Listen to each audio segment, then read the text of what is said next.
ဘောလုံးလောကရဲ့တမိုင်းတစ်လျှောက်အကောင်းဆုံးကစားသမား GOAT လို့သတ်မှတ်ခံထားရတဲ့ Lionel Messi ဟာ1988ခုနှစ်ဇွန်လ24ရက်နေ့မှာအာဂျင်တီးနားနိုင်ငံရိုဆာရီယိုမြို့လေးထဲမှာမွေးဖွားလာခဲ့တာဖြစ်ပါတယ်ဗျာ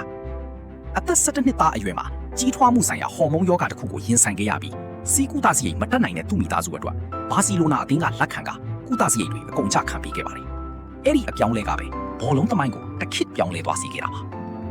မက်ဆီရဲ့ငယ်ဘဝမှာအမြင့်ပြီးကရှိခဲ့တာကတော့အဖွားစီလီယာဖြစ်ပြီး17နှစ်မပြည့်ခင်မှာပဲကွယ်လွန်သွားခဲ့လို့အခုချိန်ထိဂိုးသွင်းတိုင်းလက်ညှိုးနှစ်ချောင်းကောင်းကင်ပေါ်ထောင်ပြီးအဖွားကိုရည်ညွှန်းအောင်ဝေခံရခြင်းဖြစ်ပါတယ်ဗျာဘာစီလိုနာမှာကြီးပြင်းလာပြီးနောက်ကမ္ဘာအကောင်းဆုံးဘောလုံးသမားစုဖြစ်တဲ့ဘာလွန်ဒေါ်စုကို10ကြိမ်တိတိစံချိန်တင်ဆုတ်ခုခဲ့တယ်လို့2022ကမ္ဘာဖလားပြိုင်ပွဲမှာလည်းအာဂျင်တီးနားကိုချန်ပီယံဖြစ်အောင်ဦးဆောင်ပေးခဲ့ပါတယ်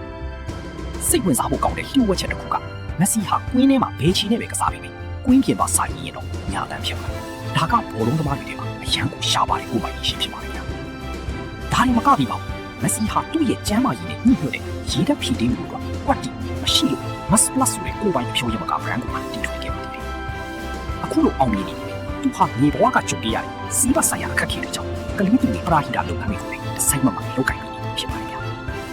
သူ့ရဲ့39နှစ်ပြည့်မင်းမတိုင်ခင်ရှော့ပိုင်းလို့ပါမက်ဆီဟာဝါကပ်သမိုင်းတစ်လျှောက်ကိုအများဆုံးတွန်းတင်ထားတဲ့ကစားသမားအဖြစ်စံချိန်တစ်တင်နိုင်ခဲ့ပြီးသူ့ရဲ့ GOAT legacy ကိုထပ်မံခိုင်မာစေခဲ့ပါတယ်ဗျာကျေးဇူးများကြီး